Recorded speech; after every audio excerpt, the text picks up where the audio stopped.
జై శ్రీకృష్ణ. మనం ఇవాళ రుక్మిణీ మాత పుస్తకంలో ఆఖరి అధ్యాయానికి చేరుకున్నాము. ఈ అధ్యాయం పేరు ద పాత్ ఎహెడ్, అంటే ముందున్నటువంటి మార్గము అని దీని అర్థం. ఇప్పటికీ 46 అధ్యాయాలు మనం పూర్తి చేసుకున్నాము. ఆ మాత యొక్క ఆశీర్వాదంతో ఈ పుస్తకం ఇంత సజావుగా సాగుతోంది. ఎంతో చక్కగా మనకి ఎన్నో విషయాలు మనం ఈ బుక్ ద్వారా నేర్చుకున్నాము. మనము మళ్ళీ అక్కడ మన మధుర కానీ ద్వారక కానీ ఎక్కడైనా మనము కృష్ణుడి యొక్క విగ్రహం చూసినప్పుడు కానీ రుక్మిణీ మాత యొక్క ప్రెజెన్స్, ఆమె యొక్క ఉనికి, ఆమె చేసిన సేవ, ఆమె మనకి చూపించిన అంటే విధి విధానాలు అవన్నీ కూడా మనకి గుర్తుకు రావాలి. ఆ యొక్క ఆమె మీద మనకున్నటువంటి ఇప్పటి వరకు మనకు అసలు ఏమీ తెలియదు. ఒక రకంగా సీతమ్మ గురించి కానీ, ఇంకా సీతమ్మ గురించి ఎక్కువగా చెప్పబడింది రుక్మిణీ మాతతో పోలిస్తే. రుక్మిణీ మాత గురించి మనకి తెలిసిన కథలు రుక్మిణీ కళ్యాణం అని చెప్పి అదొక కథ మనకి బయటకు వస్తుంది. ఎక్కువగా మనకి తెలిసింది అదొకటి, పారిజాత అపహరణం దగ్గర అదొకటి. అంతవరకే తప్ప మనకి ఆమె చేసిన కృషి కానీ, ఆమె చూపించినటువంటి ఆ ప్రేమ కానీ, అదంతా అర్జునుడిని తీర్చిదిద్దిన తీరు కానీ ఇవన్నీ మనకి తెలియదు. ఈ కోణంలో మనం మాతని చూడడం చాలా చాలా అవశ్యం, అంటే చాలా ఇంపార్టెంట్ అనమాట. ఎందుకు అంటే ఆ ఫెమినైన్ ఎనర్జీ అన్నది భూమి మీద లేకపోతే అసలు ఇంత కథ నడిచేదే కాదు. అన్నిటికీ మూలమైనటువంటి ఆ యొక్క మాత, అంటే ఆ యొక్క శక్తిని మనము చాలా తక్కువగా గుర్తించాం. అందుకే ఇప్పుడు ఈ అధ్యాయంలో దాని యొక్క ఇంపార్టెన్స్, ఎందుకు ఈ పుస్తకం ఇప్పుడు వెలువడింది అన్నది కూడా మనకి ఇందులో తెలుస్తుంది. ఈ ఆఖరి అధ్యాయంలో ఇది మనకి, అంటే ఇవన్నీ కూడా మనకి ఒక ఇన్స్పిరేషన్ కావాలి. మన ధ్యానానికి ఇవి మనకు ఉపయోగపడాలన్నమాట. మాత ప్రెజెన్స్, ఆ కృష్ణ పరమాత్మని చూస్తున్న వెంటనే మనం ఆ యొక్క మాత ప్రెజెన్స్కి, ఆ మాత యొక్క ప్రేమకి మనం ఇంకా కట్టుబడిపోతామన్నమాట. అలాంటి ఫీలింగ్ మనలో ఈ పుస్తకం కలగజేస్తుందని నేను భావించాను. అందుకే ఇది కొంచెం అట్లా ప్రయత్నంగా చేశాను. పూర్తిగా నేను అనువాదం చేయకపోయినా కొంత చాలా వరకు మనం ప్రయత్నం చేశాము, అది మనం ఆకలింపు చేసుకోవడానికి. అయితే ఇందులో ఇంకొకటి ఏంటంటే, ఈ అధ్యాయంలో సత్య మనకి ఎన్నో రకాలైనటువంటి విషయాలు, ఒక రకంగా చెప్పాలంటే యోగ రహస్యాలని కూడా ఈ అధ్యాయంలో పొందుపరిచినట్టుగా అనిపించింది. ఇంకా సాధన మనము ఇంకా ఇంకా చేస్తూ ఉంటే ఇంకా ఎన్నో రకాలైనటువంటి మణుల్ని మనం ఇందులోంచి ఏరుకోవచ్చేమో, అంటే గ్రహించవచ్చేమో. అలా అంత అంత గాఢమైనటువంటి దృష్టితో మనం దీన్ని చూడాల్సిన అవసరం కూడా ఉంది. ఒక సాధన చేసేవాళ్ళుగా మనం ఇలాంటివన్నీ తీసుకోవాలి. అది చాలా అవసరం. కర్మ ఉంది అంటే ఉంది, కానీ కర్మని ఎలా అధిగమించాలి, ఎలా అధిగమించవచ్చు జ్ఞానం ద్వారా, ఆ కర్మని మనం అనుభూతి చెందేటప్పుడు కూడా ఎంత జ్ఞానవంతంగా అనుభవం చెందితే అది అంత తేలికవుతుంది. ఇవన్నీ కూడా మనకి కథల రూపంలో ఈ పుస్తకంలో చెప్పారు కదా. అలాగే ఇంకొకటి, సత్య ఇక్కడ సర్వజ్ఞత గురించి చెప్తాడు. అంటే ఒక ఆత్మ యొక్క సర్వజ్ఞత, ఆ యొక్క విశ్వవ్యాప్తమైనప్పుడు ఎంత సర్వజ్ఞతతో ఉంటుంది ఆత్మ అన్నది ఇక్కడ మనకి ఇందులో చెప్తారు. ఇది ఇక్కడ అంటే ఇంతటితో సమాప్తం అయిందా అంటే కాలేదనే చెప్పచ్చు. ఎందుకంటే ఆత్మ యొక్క ప్రయాణం అనంతం. తను ఎన్నో రకాలైనటువంటి జన్మలు తీసుకున్నారు. ప్రతి జన్మలోనూ తను ఎంతో జ్ఞానాన్ని పొందుతూ ముందుకు వెళ్తూ ఉన్నారు. అయితే ఈ జ్ఞానం పొందడం అన్నది ఒక్కొక్కసారి ఎలా జరుగుతుందంటే అది గురువు ద్వారా జరగచ్చు, ఒక్కొక్కసారి ఏదైనా బంధం ద్వారా కూడా జరగచ్చు. అంటే చూడండి, పెద్దమ్మ మనకు గురువు అవ్వచ్చు, పెద్దనాన్న గురువు అవ్వచ్చు, లేకపోతే ఎవరో ఒక ఆంటీ గారు గురువు అవ్వచ్చు, లేకపోతే మన స్వయంగా మన భర్త గురువు అవ్వచ్చు, కొడుకు గురువు అవ్వచ్చు. చెప్పలేము. ఆ ఆత్మ యొక్క డిజైన్ అంటే ఎలా ఉంటే అలా జరుగుతూ వస్తుందన్నమాట. అలాగా ఒక్కొక్కసారి గురువే అవసరం లేకపోవచ్చు. రమణ మహర్షి గారు ఉన్నారు, మరి గురువు ఎవరు? ఈశ్వరుడే గురువు. అంటే వాళ్ళు ఆ స్థితికి చేరుకున్నారు. ఎన్నో జన్మలుగా ఎన్నో రకాల సాధనలు, ఎంతోమంది గురువుల దగ్గర శుశ్రూషలు, వాళ్ళు చెప్పినటువంటి సాధనలు అవలంబించిన తర్వాత ఆత్మ ఒక పరిణతిని చేరుకుంటుంది. ఇంకక్కడ గురువు అవసరం ఉండదు. తనకు తానే మార్గం వేసుకుంటుంది. తనకు తానే తన లోపల ఉన్నటువంటి దాన్ని అందిపుచ్చుకోగలుగుతుంది. కానీ కొన్నిసార్లు మనకి ఇలాంటి గురువు అని అనకుండా ఇక్కడ మనం ఉత్ప్రేరకం అనొచ్చు. ఇప్పుడు చూడండి, చివటం అమ్మ ఉన్నారు. ఆవిడకి ఎవరో ఒక ఆయన వచ్చి జస్ట్ రామమంత్రం ఇచ్చారు, ఆమె తరించిపోయారు. అంటే అక్కడ అది రెడీగా ఉంది. ఆ సోల్ అన్నది పూర్తిగా పరిణతి చెంది రెడీగా ఉన్నప్పుడు అక్కడ వచ్చి ఏదో ఒక సీడ్ వేయగానే అది పూర్తిగా ఫలవంతం అవుతుంది. అట్లా ఆత్మ ఎదురు చూస్తుంది. ఆత్మ అలా తయారవ్వాలన్నమాట. గురువు వచ్చే లోపుగా మనం చేయాల్సింది ఏంటి అంటే మనల్ని మనం సిద్ధం చేసుకోవడం. మనల్ని మనం ఎంత సిద్ధం చేసుకొని మనం రెడీగా ఉంటామో అప్పుడు ఆయన వేసిన చిన్న బీజమైనా సరే, చిన్న చూపైనా సరే మనకది మన జీవితం, మన ఆత్మ యొక్క ఆ యొక్క ప్రయాణము పూర్తిగా ఫలవంతం అవ్వగలదన్నమాట. అలా ఒక ఆత్మ తనని తాను సరిదిద్దుకోవాలి. అది అలా మలచబడాలన్నమాట. దానికి మనమే చేసుకోవాలి. మనం రెడీగా ఉండాలి దానికోసం. అలాంటి విషయాలన్నీ కూడా ఇక్కడ సత్య మనకి చాలా బాగా చెప్తారు. సరే, మనం కథలోకి వెళ్దాము. ఇక్కడ మనకి ముందు అధ్యాయంలో చెప్పుకున్నట్టు అమ్మాజీతో మాట్లాడుతుంది కదా తను, ఉష. అమ్మాజీతో మాట్లాడిన తర్వాత తన లోపల చాలా పరిణతి వస్తుంది, ఎంతో మార్పు వస్తుంది. తన ధ్యానంలో కూడా చాలా బాగా గాఢ స్థితిని తను అనుభూతి చెందగలుగుతుందన్నమాట. ఇలా తన ధ్యానానికి ఆ ప్లేస్ కావాలనుకుంటుంది. ఎక్కడైతే తను అమ్మాజీని కలిసిందో అక్కడ తను చాలా రిలాక్స్ అయింది కదా. తన లోపల ఉన్నటువంటి బరువు అంతా తీరిపోయింది. నీకేం పర్వాలేదమ్మా, 2 కొడుకులు పుడతారు, నీ భర్త నిన్ను ఏలుకుంటాడు, ఏం పర్వాలేదు అని చెప్పగానే తను ఎంత రిలీఫ్ ఫీల్ అయింది. అందుకని ఆ ప్లేస్ని తను ధ్యానానికి పెట్టుకుంటుంది. కొద్దిసేపు అక్కడ కూర్చుంటుంది. ఎక్కువసేపు కూర్చొనివ్వడు సత్య, ఎందుకంటే అక్కడ క్రూర మృగాలన్నీ వస్తూ ఉంటాయి నీళ్ళ కోసం కదా. అందుకని కొద్దిసేపు కూర్చోవడం, తర్వాత తను తన కుటీరానికి వచ్చేస్తుంటుంది. వారు ఆ సత్య కానీ ఉష కానీ వారిరువురు కూడా ఎప్పుడు ఆధ్యాత్మికమైనటువంటి చర్చలే వాళ్ళు చేస్తుండేవారు. అంటే నీకు జన్మలు గుర్తున్నాయా అని చెప్పి అడుగుతుందన్నమాట. అంటే వాళ్ళిద్దరి మధ్య ఎప్పుడు చర్చలు జరుగుతున్నా ఏదో ఒక ఇలాంటి ఆ జన్మ పరంపర గురించి కానీ, మాత గురించినటువంటి విశేషాలు కానీ ఇలాగే వాళ్ళు మాట్లాడుకునేవారనమాట. అలాంటి బంధం వాళ్ళది. కాబట్టే తను ఎత్తుక్కుని వచ్చింది కదా, సత్య కోసమే తను వెతికింది. సత్య కూడా తిని కోసమే వెతికాడు. ఇక్కడ మనకి డౌట్ రావచ్చు, ఎందుకు ఈ సంబంధాన్ని వాళ్ళు, అంటే ఒక జ్ఞానపరంగా ఉన్న వ్యక్తి, ఒక జ్ఞానంలో ఉన్న వ్యక్తి ఒక బంధానికి ఎలా కట్టుబడి అవుతాడు, ఎలా తను వెయిట్ చేస్తాడు ఆ బంధం కోసం. ఒక రకంగా చూస్తే ఇది భార్యాభర్తల బంధం. ఇక్కడ ఇంకా మనకి డౌట్ వస్తుంది, భార్యాభర్త అనేది మోహానికి సంబంధించిన బంధం కదా. అంటే రాగం కానీ, మోహం కానీ, ఇట్లాంటి ప్రేమ అన్నది ఇక్కడ ఈ భౌతికమైనటువంటి ప్రేమగానే మనం చూసినప్పుడు ఈ భావనలు రావడం సహజం మనకి. కానీ ఇక్కడ మనం చూడవలసింది ఏంటంటే, ఇందాక మనం చెప్పుకున్నట్టు మన లోపల ఉన్నటువంటి ఆత్మతత్వాన్ని మేల్కొల్పడానికి ఒక చిన్న నిప్పు రవ్వగా ఏదో ఒక బంధం మనకి హెల్ప్ చేస్తుంది. ఆ బంధము ఎలా ఉండొచ్చు అంటే, అది కష్టమైన బంధం అవ్వచ్చు. అంటే నిన్ను బాగా కష్టపెట్టి నీ లోపల ఉన్నటువంటి ఆ యొక్క అజ్ఞాన పిపాసని, ఆ యొక్క ఆర్తిని బయటికి తీసుకురావచ్చు. లేదా నీకే ఉన్న ఒక డిసీజ్గా కానీ అది నిన్ను బాధపెట్టి నిన్ను బయటికి తీసుకురావచ్చు, నీ లోపల ఉన్నటువంటి ఆ యొక్క ఆధ్యాత్మిక ఆర్తిని. లేదంటే ఏదో ఒక బంధంగా అయినా రావచ్చు, నీ లోపల వెలుగుని నింపడం కోసం జ్ఞానంతో కూడినటువంటి బంధంగా కూడా రావచ్చు. ఇక్కడ నాకు అర్థమైనది ఏంటి అంటే, ఈ సత్య అన్నది పైకి భర్తగా వస్తూ ఉన్నాడు, అంటే ఒక ప్రేమికుడుగా వస్తూ ఉన్నా కూడా అతను పూర్తి జ్ఞానంతో కూడినటువంటి ఒక సోల్ అన్నమాట. కాబట్టి అతను ఆమెని భార్యగా ఇక్కడ ధర్మం ప్రకారం భార్యగా ఉన్నా దానికి అతీతంగా ఆమెని చూడగలుగుతున్నాడు. తిని కూడా తను అనుకుంటుంది భర్త మీద ప్రేమ అనుకుంటోంది, భర్తతో ఉండాలన్న ఆ బంధంలో తను ఉంటోంది. కానీ తను ఉండాలనుకుంటుంది భర్తగా ఉన్నటువంటి జ్ఞానంతో. అక్కడ దాన్ని మనం అలా చూడాలన్నమాట. కాబట్టే ఈ సత్య ఇంత జ్ఞాని అయినా కూడా ఈ అమ్మాయికి అంత ఇంపార్టెన్స్ ఇచ్చాడు. ఎందుకంటే తాను ఒక రకంగా ఎంతో నేర్చుకున్నాడు ఆ అమ్మాయి దగ్గర నుంచి. ఏం నేర్చుకున్నాడు అన్నది కూడా మనకి ఈ అధ్యాయంలో చెప్తారు. ఎందుకు వాళ్ళిద్దరూ అలా ఉన్నారు అన్నది కూడా మనకి ఇక్కడ తెలుస్తుంది అన్నమాట. కాబట్టి మనం వాళ్ళని కేవలం భార్యాభర్తలు బంధంలో ఉన్నారు, ఆ అమ్మాయి బంధానికి కట్టుబడి ఉంది అని మాత్రం మనము అర్థం చేసుకుంటే తప్పే, పొరబడినట్టే.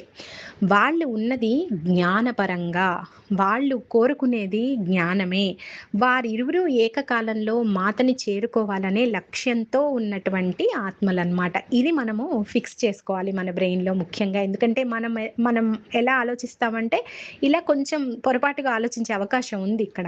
కాబట్టి ఇక్కడ నాకు అర్థమైందేంటంటే, జ్ఞానంతో కూడినటువంటి వెలుగు ఎవరికొద్దనిపిస్తుంది?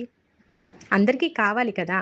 అదే ఆ జ్ఞానవంతమైనటువంటి వెలుగు భర్తగా ఆల్రెడీ తను చూసిన 1, 2 సార్లు ఒక 2 జన్మల్లో తను జస్ట్ అక్కడి దాకా వెళ్తుంది. అక్కడ ఉండలేక వచ్చినప్పుడు మళ్ళీ అక్కడికి వెళ్ళాలి, ఆ జ్ఞానాన్ని తీసుకోవాలి అనుకోవడంలో తప్పేముంది? తప్పు లేదు కదా! అలా ఆ అమ్మాయి వస్తోందనమాట. ఇప్పుడు కూడా సత్యతో ఉండాలనిపించడము, తనకి సత్య తన పక్కనే ఉండాలనిపించడం గూడా అది సత్య కాబట్టి కాదు. అది జ్ఞాన స్వరూపం కాబట్టి అని మనం అనుకోవాలి ఇక్కడ. అయితే ఇక్కడ వాళ్ళిద్దరి మధ్య సంభాషణలు గూడా జన్మ పరంపర గురించి ఇలా రకరకాల సంభాషణలు వాళ్ళ మధ్య జరుగుతుండేవి. ప్రతి సంభాషణ కూడా మన యొక్క స్థితిని మార్చే విధంగా ఉండేదన్నమాట. అతను చెప్పే మాటలు అలా ఉండేవి. కాబట్టే తను వదులుకోవాలని అనుకోదు ఎప్పటికి. అలా అందుకనే తన చేత ప్రామిస్ కూడా వేయించుకుంటుంది గదా! "నువ్వు ఎప్పటికీ నన్ను వదలకూడదు. నువ్వెప్పటికీ నన్ను విడిపోకూడదు. నన్నెప్పుడూ నీ భాగస్వామిగా నన్ను చూడాలి" అని చెప్పి తనతోటి ఒట్టు వేయించుకుంటుంది.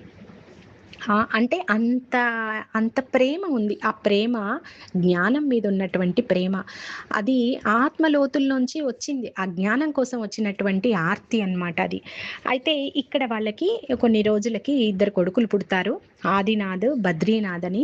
ఒక జ్ఞాన స్వరూపానికి ఎన్నో జన్మలుగా సన్యాసిగా వస్తున్నటువంటి ఆ యొక్క ఆత్మకి, సత్య యొక్క ఆత్మకి ఇలా ఒక భార్య, తర్వాత ఒక కొడుకుకి తండ్రి అవ్వడం అన్నది ఒక అత్యద్భుతమైనటువంటి అనుభవం. మరి అనుభవం నేర్చుకోవడానికే కదా భూమి మీదకి కావాలని జన్మ తీసుకొని ఎంతోమంది గంధర్వులు కూడా వచ్చారని విన్నాం మనం.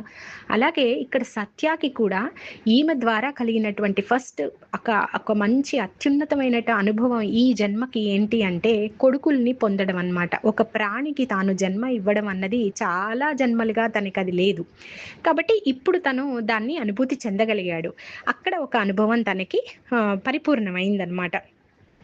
ఇలా వాళ్ళు పిల్లల్ని పెంచుకుంటూ ఉంటే చాలా కరువు రావడము, రకరకాల సమస్యలు ఇవన్నీ వాళ్ళు మనలాగే అన్ని రకాల ప్రాబ్లమ్స్‌లోంచి వాళ్ళు బయటికి వెళ్తూ ఉంటారనమాట. అలాగే సావి అని మనం చెప్పుకున్నాం గదా! మన ఉషా యొక్క గత జన్మల్లో తన కూతురు అని. అది ఆమె చూడండి మరి, ఆమె ఎంత ప్రేమించింది తన తల్లిని. ఆ ప్రేమ ఈ జనన మరణ చక్రాల్లో ప్రయాణం చేస్తున్నా గూడా దాన్ని కూడా క్యారీ అయిందనమాట ఆ ప్రేమ. అందుకనే మళ్ళీ తన తల్లిని వెతుక్కుంటూ మరి వచ్చిందా లేదా ఇక్కడికి? తను వస్తూనే ఉంది. తన పెళ్లి జరుగుతుంది. అయినా కూడా ఉషా దగ్గరికి, సత్య దగ్గరికి తను ఎప్పుడూ వస్తూ, కలుస్తూ ఉంటుందన్నమాట. ఈ పిల్లలు గూడా చాలా బాగా మంచిగా పెరుగుతారు. ఒక ఏజ్ వచ్చిన తర్వాత ఉషా అనుకుంటుంది వాళ్ళు ప్రపంచంలోకెళ్ళాలి. మాలాగా ప్రపంచానికి దూరంగా అంటే ఐసోలేటెడ్‌గా వాళ్ళు ఇట్లా రావడం కాదు. వాళ్ళు ప్రపంచంలోకెళ్ళి ప్రపంచాన్ని చూడాలి అన్నది తన యొక్క సంకల్పం. పిల్లలకు కూడా అదే ఇష్టం. అందుకని సత్య ఏం చేస్తాడంటే వాళ్ళ అన్న దగ్గరికి పంపిస్తాడనమాట. వాళ్ళ అన్న దగ్గర ఒక స్కూల్ ఉందని చెప్పుకున్నాం గదా!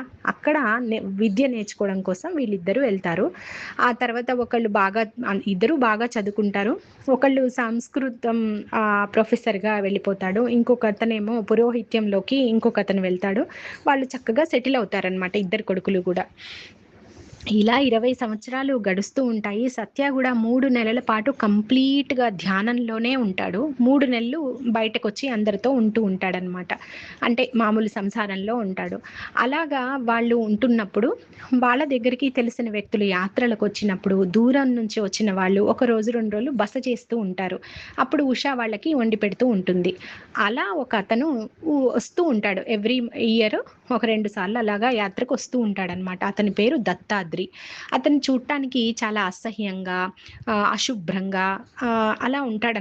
అంటే మనకి చూడగానే ఒక ఏహ్య భావన వస్తుందనమాట. అలాంటి అతను వీళ్ళ దగ్గరికొస్తూ ఉంటాడు. ఆహ్ సత్య మాత్రం అతనితోటి చక్కగానే ఉంటాడు. సత్యకి ఏ విధమైనటువంటి ఆ డిఫరెన్సియేషన్ ఉండదు గదా! కానీ ఉషాకు ఉంటుంది. ఉషా చూసి ఇలా ఉన్నాడేంటి అనుకుంటుంది. కానీ సత్య చెప్తున్నాడు గాబట్టి అతనికి చక్కగా వండి పెడుతూ ఉంటుంది. కానీ అతను చూసే చూపు, దత్తాత్రి చూసే చూపు మాత్రం ఉషాకి నచ్చదు. ఎందుకంటే అతను ఆడవాళ్ళని ఒక రకమైనటువంటి చులకన భావంతోటి చూస్తూ ఉన్నట్టుగా తనకనిపిస్తుంది. తను ఎందుకో ఇష్టపడదనమాట. అతని యొక్క రాకని గాని, అతని ప్రెజెన్స్‌ని గాని ఇష్టపడదు. ఇలా జరుగుతూ ఉంటే ఒకరోజు అతను వస్తాడనమాట. వచ్చినప్పుడు వాళ్ళు భోజనం అది చేసేస్తారు. చ చ ఈమె మామూలుగా శ్రద్ధగా చేసి పెడుతుంది వాళ్ళందరికీ. కానీ ఒక రకంగా ఇష్టం ఉండదనమాట. అతను గూడా అంటూ ఉంటాడు, సత్య గూడా, మీరిద్దరూ ఒక అయస్కాంతానికి 2 ధృవాల వంటి వారు. ఎవరికి ఎవరు ఇష్టపడరు గదా! అని చెప్పి. అలా క్యాజువల్‌గా నవ్వుకుంటూ ఉంటారనమాట వాళ్ళు. సరే, కానీ అతను అంటాడు, నిజమే ఉషా, అతనికి ఆడవాళ్ళంటే కొంచెం చులకన భావన ఉంది. అతను కొంచెం దురుసువాడు, మొండివాడు. కానీ ఏదో ఒక రోజున అతను అమ్మకి అత్యంత ప్రియమైన భక్తుడు కాగలడు అని అంటాడనమాట. అంటే తినంటూ ఉంటుంది, అమ్మ బాబోయ్! ఈయన అమ్మకి భక్తుడా? అసలు నేను అది ఊహించుకోనే లేను అంటుంది. అంటే అది అసలు అవుతుందా అని చెప్పి అనుకుంటూ ఉంటుందన్నమాట. నువ్వు అంత నువ్వు అంత ఓపికగా ఎలా ఉండగలవు సత్య? నేను మాత్రం అతనితో అట్లా ఉండలేను అని చెప్పి అంటుంది. అప్పుడు అతను అంటాడు, నేనెందుకు ఉండలేను? నాకు ఒకప్పుడు అతను నా పెద్దన్న. ఎంతో బాగా చూసుకున్నాడు నన్ను. ఇప్పుడు నేను ఆయనకేమి హెల్ప్ చేయలేను. కాకపోతే ఆయన్ని నేను గౌరవిస్తాను అంటాడనమాట. అంటే సత్యకి ఎవరు వస్తున్నా వాళ్ళ గత జన్మలు, వాళ్ళతో ఈయనకున్నటువంటి ఆ బంధము, ఇవన్నీ ఆయనకి తెలుసనమాట. అంత జ్ఞానం ఉంది అతనికి. అందువల్ల అతను ప్రతిదాన్ని సాక్షీభూతంగా, ఏ రకమైనటువంటి జడ్జిమెంట్ లేకుండా చూడగలరు. No comment, no judgement. ఎప్పుడొస్తుందది? ఈ జ్ఞానం అంతా ఉంటేనే అది అంత స్థితప్రజ్ఞతకి మనల్ని తీసుకెళ్తుందనమాట. ఆ జ్ఞానంతో ఉన్నవాడు సత్య. అలాగా అతను ఎంతో పరిణతిగా, ఎంతో సాక్షి భావంతోటి ఆ బంధాలు, ఆ చుట్టూ ఉండే వాళ్ళని అంతే సాక్షిభూతంగా ఏ కామెంట్ చేయకుండా, ఏ జడ్జిమెంటు చేయకుండా చక్కగా చూడగలడనమాట. అయితే ఒకసారి అతను వచ్చినప్పుడు భోజనాలన్నీ అయిన తర్వాత బయట కూర్చొనుంటారు. మంట వేసుకుని ఆ చలికి చుట్టూ కూర్చొనుంటారనమాట. అప్పుడు తను ఇంక అన్నీ ఇచ్చేసి లోపలికి వెళ్ళిపోతూ ఉంటుంది ఉష. అప్పుడు తను అంటాడు సత్య, లేదు ఉష, నువ్వు కూడా కూర్చో, కొద్దిసేపు మాట్లాడుకుందాం మన ముగ్గురం అని. అలా పిలిచాడు అంటే ఏదో కారణం ఉంటుంది అని ఉషాకు తెలుసు. ఎందుకంటే ఈ ఈ సత్య ఎప్పుడూ కూడా తన భార్యకి, అంటే ఆడవాళ్ళకి ఎంత గౌరవం ఇవ్వాలి, వాళ్ళని కూడా ఎంత సమానంగా చూడాలి అన్నది చూపించాలని చెప్పి కొంత ప్రయత్నం చేస్తూ ఉంటాడు దత్తాత్రి ముందు. అది ఉషాకి తెలుసు. కాబట్టి సరే, ఎందుకో అంటున్నారు కదా అని చెప్పి అక్కడ కూర్చుంటుంది. తను కూడా ఇష్టం లేకపోయినా సత్య చెప్పాడు కాబట్టి. అది వాళ్ళ యొక్క అండర్‌స్టాండింగ్. సరే, అలా ఉన్నప్పుడు ఇతను మాట్లాడటం మొదలుపెడతాడు దత్తాత్రి. ఏం టాపిక్ తీసుకుంటాడతను అంటే, యాజ్ఞవల్క్యుడు తర్వాత మాతా మైత్రేయి వాళ్ళిద్దరూ ఉన్నటువంటి ఒక సంభాషణ, బృహదారణ్యక ఉపనిషత్తులోంచి ఒక దానికి సంబంధించినటువంటి టాపిక్ తీసుకుంటాడనమాట. తీసుకొని ఆయన వెళ్ళిపోతూ ఉంటారు. యాజ్ఞవల్క్య మహర్షి వెళ్ళిపోతూ ఉంటారు. అంటే ఆయన యొక్క ధ్యానానికి కంప్లీట్‌గా సంసారం ఇవన్నీ వానప్రస్థం అంటాం గదా మనం, పూర్తిగా ఆధ్యాత్మికంగా ఉండాలని చెప్పి ఏకాంతంలోకి వెళ్ళిపోవాలనుకుంటాడు. అంతా భార్యలిద్దరిని పిలుస్తాడు, పిల్లల్ని పిలుస్తాడు.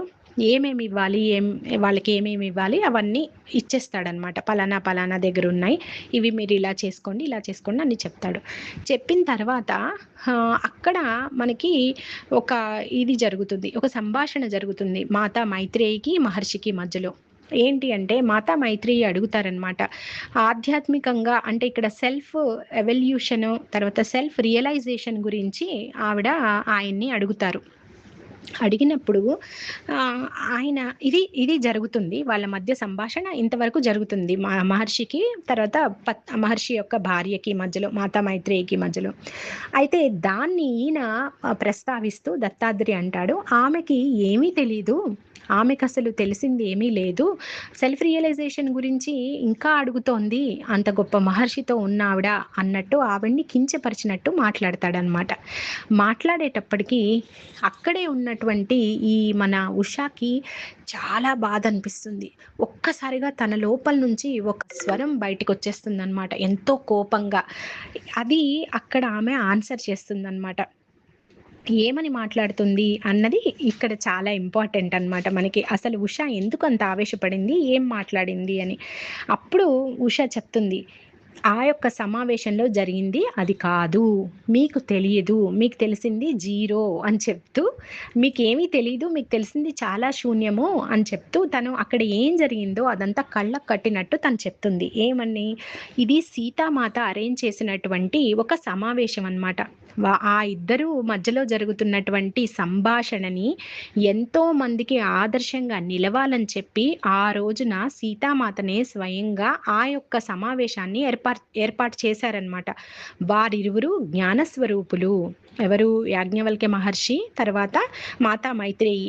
వారు ఆధ్యాత్మికంగా భార్యాభర్తలు. జ్ఞానాన్ని ఎంతో చక్కగా విశదీకరించుకునేవారు. ఎప్పటికప్పుడు వారిరువురి మధ్య ఎంతో చర్చ జరుగుతూ ఉండేది. ఆ చర్చలోని విషయాలు ఎంతో మందికి అర్థం కాని వాటన్నిటిని చాలా బాగా అర్థమయ్యేలాగా చేసేవన్నమాట. అలా వారిరువురి మధ్య సంభాషణ కొన్ని వందల మందికి ఉపయోగపడేది సాధనలో. అలా ఉండేవారనమాట వాళ్ళు. ఎన్నో గొప్పమైనటువంటి, దివ్యమైనటువంటి విషయాలు వాళ్ళ చర్చల్లో ఉండేవన్నమాట. సీతామాత మాత్రమే తెలుసు. సీతామాతకే ఈ విషయాలన్నీ తెలుసు కాబట్టి ఆ యొక్క సమావేశాన్ని ఏర్పాటు చేసింది. అంటే ప్రపంచానికి ఒక భార్య, భర్త పరస్పరం ఎంత చక్కగా గౌరవం ఇచ్చి పుచ్చుకోవాలో, వారి యొక్క సాధనా మార్గాల్లో ఎంత చేదోడు వాదోడుగా ఉంటూ జ్ఞాన పరాకాష్ఠకి చేరారో వారు ఒక ఉదాహరణ అన్నమాట. వారు భార్యాభర్తలు మాత్రమే కాదు, అంతకన్నా ఎక్కువైనటువంటి ఒక దివ్య బంధంలో ఉన్నవారు. కానీ ఈ ప్రపంచం ఏం గుర్తుపెట్టుకుంది వాళ్ళ గురించి? ఒక ఋషి పత్ని గురించినటువంటి మాటలేనా మీరు మాట్లాడేది? ఆమెని ఇంతేనా మీరు అర్థం చేసుకుంది అని చెప్పి చాలా కోపంగా ఈ విషయాలన్నీ అతనితో చెప్పి వడివడిగా లోపలికి వెళ్ళిపోతుంది. లోపలికి వెళ్ళిపోయిన తర్వాత ఈ దత్తాత్రి స్టన్ అయిపోతాడనమాట. ఇదేంటి ఈమె ఎప్పుడు మాట్లాడనామా ఇంత ఆవేశంగా మాట్లాడింది?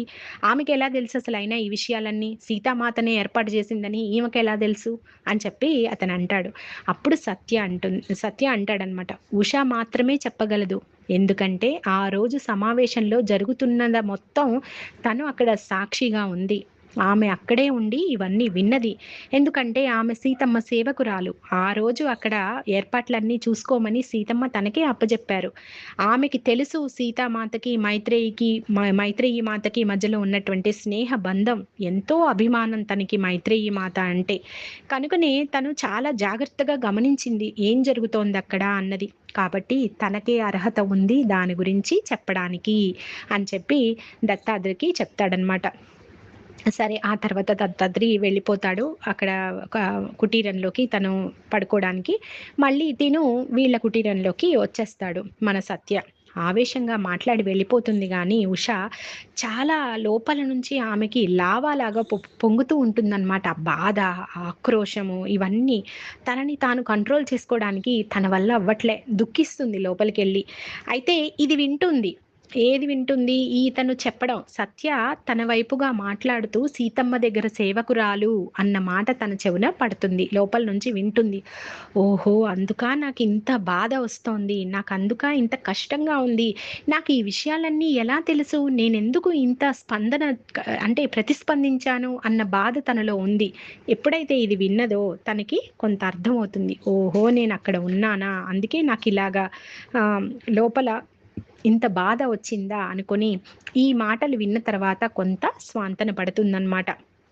అప్పుడు తనలో తాను అనుకుంటుంది, అంటే నేను అయోధ్యలో కూడా ఉండేదాన్ననమాట. నన్ను తను కలిసాడు గదా! సత్య ముందు అయోధ్యలో కలిసాను. అప్పుడు రాజుగా ఉన్నాను. సేవకురాలిని కలిసాను అని చెప్పాడు గదా!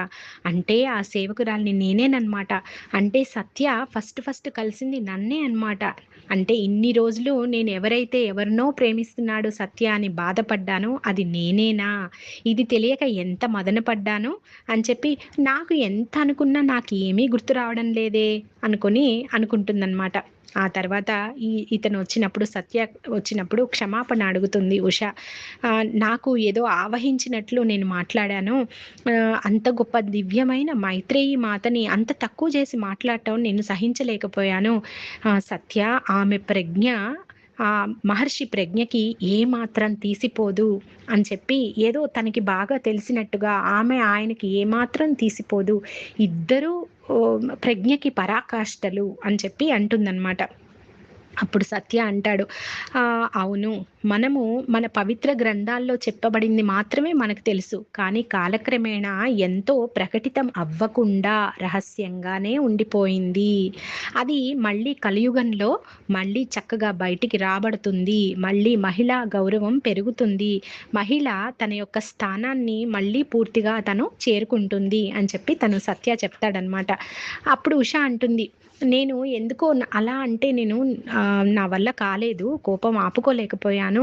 నన్ను చులకనగా చూస్తారు ఆ దత్తాత్రేయ ఎప్పుడొచ్చినా, అది ఓకే, పర్వాలేదు, కానీ ఆమె గురించి అలా మాట్లాడటం, మాత మైత్రేయి గురించి మాట్లాడటం మాత్రం నేను సహించలేను. ఎందుకు మనము మన సమాజం మహిళా యోగిని మాతల్ని కానీ ఋషి పత్నుల్ని కానీ గుర్తించలేకపోయింది? ఆఖరికి రుక్మిణీ మాత గురించి కూడా మనకి ఏ రకమైనటువంటి ఆధారాలు, అంటే ఆమె గురించినటువంటి కథలు కానీ ఎక్కువ లేవు. ఆమె గురించి నువ్వు చెప్పినవే నాకు తెలుసు, ఆమె అంత ఉన్నతురాలని నాకు తెలీదు. ఎందుకు సమాజం గుర్తుపెట్టుకోలేదు, ఎందుకు వెనకబడేసింది ఇలా మహిళా మనుల్ని, యోగిని మాతల్ని, వీళ్ళందరినీ అంటే చాలా ఆవేశంగా అంటుందన్నమాట. అప్పుడు సత్య అంటాడు ప్రేమగా చూస్తూ, ఇంత గొప్ప భావనాత్మకమైన విప్లవాత్మకమైనటువంటి ఆలోచనలు నేను నీలో ఎప్పుడూ చూడలేదే. నాకు ఇది చాలా ఇష్టం, నాకు చాలా గర్వంగా ఉంది, ఆనందంగా ఉంది. నువ్వు ఏం చేశావో దానికి నేను పూర్తిగా సంతోషపడుతున్నాను అని చెప్పి అంటూ, నీలో ఇప్పుడు ఒక నిశ్చయాన్ని నేను చూడగలుగుతున్నాను, అది నీ భవిష్యత్తును రూపుదిద్దబోతోంది. నేను నీకు ముందే చెప్పాను కదా, మన గత జన్మల అనుభవాల సారమే ఇప్పటి మనం. అలాగే ఇప్పుడు ఉన్నటువంటి మన భావనలు, ఇప్పుడున్నటువంటి మన అనుభవాలు, ఇప్పుడున్నటువంటి మన అనుభూతుల యొక్క సారమే మన భవిష్యత్తులో మనం. కాబట్టి మనం ఎలా ఉంటాము అన్నది ఇప్పటి మనం మీద ఆధారపడి ఉంది. ఇప్పుడు నీకు ఇంత కృతనిశ్చయం కలిగింది ఏమని? ఆ ఆ యొక్క ఋషి పత్నుల గురించి, యోగిని మాతల గురించి, రుక్మిణీ మాత గురించి ప్రపంచానికి మనము చెప్పాలి అన్న భావన ఇప్పుడు నువ్వు బీజం వేసుకున్నావు. అది మళ్ళీ నీకు భవిష్యత్తులో నువ్వు ఏంటో అప్పుడు తెలుస్తుంది. అంటే ఇది క్యారీ చేయబడుతుంది. అందుకే కదా దీనా మెరియంగా వచ్చి మనకి ఇవన్నీ చెప్పగలుగుతోంది తను. అంత కథ నడిచింది అంతకుముందు, అంత ఘర్షణ పడింది, అంత బాధపడింది, వాళ్ళ గురించి చెప్పలేదు ప్రపంచానికి తెలియాలి అని. అందుకనే ఇప్పుడు వచ్చి చెప్తున్నారు. ఇదంతా నిజమా, ఇదంతా మన గ్రంథాల్లో లేదు కదా అంటే ఇంకా మనం ఏం చేయగలం చెప్పండి? అది ఎవరి వాళ్ళ సాధన మీద, వాళ్ళ విజ్ఞత మీద మనం వదిలేయాలి. ఇది పూర్తిగా ఆమె యొక్క అంతర్యానంలో చూసింది కాబట్టి ఇవన్నీ కూడా ఒక సాధకుడిగా, ఒక సాధకురాలుగా, లేకపోతే ఆ ప్రయాణంలో ఇప్పుడిప్పుడే అడుగులేస్తున్న మనలాంటి వాళ్ళము నమ్మడం సహజం. ఇలా ఇప్పుడు ఆమె బీజాన్ని వేసుకున్నావు అని చెప్పి సత్య చెప్తాడు ఉషగా ఉన్నప్పుడు. ఆమె అప్పుడు అనుకున్నది మళ్ళీ ఎన్నో జన్మలు పాస్ అయ్యి ఇప్పుడు అది ఫలవంతమైందనమాట. అంత కష్టం తర్వాత ఇప్పుడు అది బయటకు వచ్చింది. అయితే ఇక్కడ సత్య ఇంకా అంటాడనమాట, తెలుసా ఉషా నీకు, సీతమ్మ ఆ సేవకురాలనే ఎందుకు ఉండమన్నది ఆ రోజు సమావేశంలో అని అంటాడనమాట. అంటే ఏమో ఎందుకు ఉండమన్నారు అని చెప్పి తను అంటుంది. అప్పుడు సత్య అంటుంది, ఎందుకంటే ఆమె భవిష్యత్తు కోసం బీజాలు నాటడం కోసం సీతమ్మ ఆ రోజున మీనాక్షిని ఉండమని ఎందుకు అన్నది అంటే, ఆ రోజున ఆమె యొక్క భవిష్యత్తుకి అక్కడ బీజం పడబోతోంది. అంత స్ట్రాంగ్ బీజం అప్పుడు పడింది కాబట్టి ఆ తర్వాత అది ఫలవంతం అవుతుంది, ఎంతో మందికి ఆదర్శం అవుతుంది, ఎంతో మందికి మార్గం చూపిస్తుంది. కాబట్టి ఆ రోజున సీతమ్మ తనని ఉండమన్నారు. ఆ తర్వాత తను డాన్సర్గా వచ్చింది కదా, అదే మీనాక్షి తర్వాత డాన్సర్‌గా వచ్చింది గదా! మన సుజాతగా. వచ్చినప్పుడు సుజాతకి దగ్గరగా ఎవరున్నారు? అంజలి ఉంది. అంజలి ఎవరు? మాతా మైత్రేయి శిష్యురాలు. కాశిని ఎవరు? మాతా మైత్రేయి శిష్యురాలు. అంటే ఆ బంధము వాళ్ళకి సీతమ్మ దగ్గర మైత్రేయి మాతని జస్ట్ చూసిందంతే. అభిమానంగా చూసింది, ఆదరంగా చూసింది, జ్ఞానం తీసుకుంది అక్కడ మైత్రేయి మాత దగ్గర నుంచి. మాత మరి అందుకు మైత్రేయి మాత కూడా ఈమెకి ఎంత హెల్ప్ చేశారో అర్థమైంది కదా. అంటే గురువుని చూడడం వల్లనే తనకి తన దగ్గరికి ఈ అంజలిని, కాశినిని వీళ్ళందరూ ఉండగలిగారు సుజాత పక్కన. ఒక రకంగా మైత్రేయి మాత యొక్క రిప్రజెంటేటివ్సేగా వాళ్ళు. అంటే మైత్రేయి మాత శిష్యురాలే కదా వాళ్ళిద్దరూ కూడా.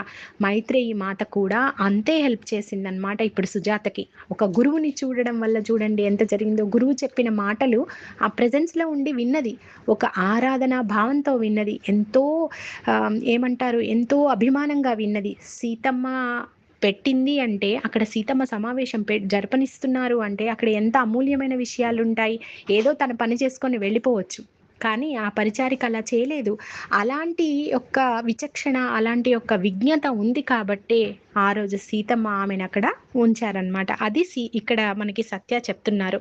ఆ తర్వాత సత్య చెప్తాడనమాట. చూడు, ఎప్పుడైనా ఒక లైఫ్ అంటే ఒక జీవితం అన్నది ఇంకొక జీవితాన్ని పోషణ ఇస్తుంది. ఇందాక మనం చెప్పుకున్నట్టుగా ఇప్పటి లైఫ్ మళ్ళీ ఫ్యూచర్ లైఫ్‌కి ఇది ఒక మార్గం అన్నమాట. అంటే ఇదే మళ్ళీ మనకి మంచిగా ఫలవంతం అవుతుంది. ఇప్పుడేసిన సీడ్ మళ్ళీ ఫ్రూట్‌గా వస్తుంది మళ్ళీ. అది కాలచక్రాన్ని పట్టించుకోకు. ఈ కాలం మనకి చాలా మాయ లాంటిది. ఎన్నో స్మృతుల్ని మనము స్పృశించకుండా అలా వెళ్ళిపోతూ ఉంటాం. కానీ ఎన్నో ఉన్నాయి ఇందులో. ఇప్పుడు మన జరుగుతున్నది ఏదైనా ఉంది అంటే అది ఎక్కడో ప్రారంభమైనది మాత్రమే అంటాడు. అంటే ఎప్పుడో స్టార్ట్ అయింది. మనం ఏమనుకుంటాం? ఈ కాలం ఇప్పుడే జరగలేదు కదా! నేను ఇది చేయలేదు కదా! ఎందుకు ఇది జరిగింది అనుకుంటాం. ఇప్పుడు చేయకపోవచ్చు. బట్ ఎక్కడో అది ఆరంభం స్టార్ట్ అయిపోయిందనమాట. కాలము ఒక మాయ లాంటిది. అందులో ఇరుక్కోవద్దు.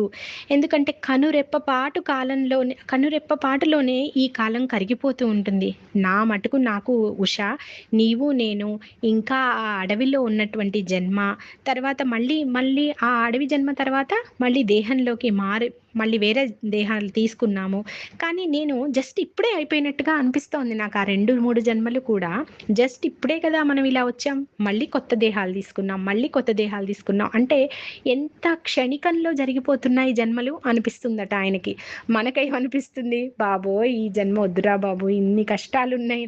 అంటే జ్ఞానం ఉంటే అంతలాగా డిఫరెన్స్ వస్తుందనమాట. సరే, ఉష ఇంకేం చెప్తుందంటే, నాకు మరి ఆ రోజులన్నీ గుర్తులేవు గదా! నాకు గుర్తు తెచ్చుకోవాలనుంది సత్య. నీతో ఉన్న రోజులన్నీ నేను పాపం తను ఇంకా పూర్తిగా నేర్చుకోలేదు గదా జ్ఞానాన్ని. నీతో ఉన్న రోజులన్నీ నాకు గుర్తొస్తే ఎంత బావుండు అంటుంది. అప్పుడు సత్య అంటాడు, సరైన సమయంలో నీకు గుర్తుకు వస్తాయిలే. అప్పుడు నేను నీకు హెల్ప్ చేస్తాను అంటాడనమాట. లేదు లేదు, నేను స్వయంగా తెలుసుకుంటాను అని దృఢంగా అనుకుంటుంది మనసులో. నాకు నేనే నా ధ్యాన స్థితిలో నేను తెలుసుకోవాలి అనుకుంటుంది. సరే, ఆ తర్వాత దత్తాత్రి గురించి నువ్వేం ఆలోచించకు. తర్వాత భవిష్యత్తులో చక్కగా ఎంతో భక్తిగా అతను ఒక భక్తుడయ్యి మీ ఇద్దరూ కూడా చక్కని ఫ్రెండ్స్ అవుతారు తెలుసా అంటాడు. అవునా అనుకుని అలా చూస్తూ ఉంటుందన్నమాట తనని. ఇక్కడితో ఇది మనం మళ్ళీ కంటిన్యూ చేద్దాం. జై శ్రీకృష్ణ.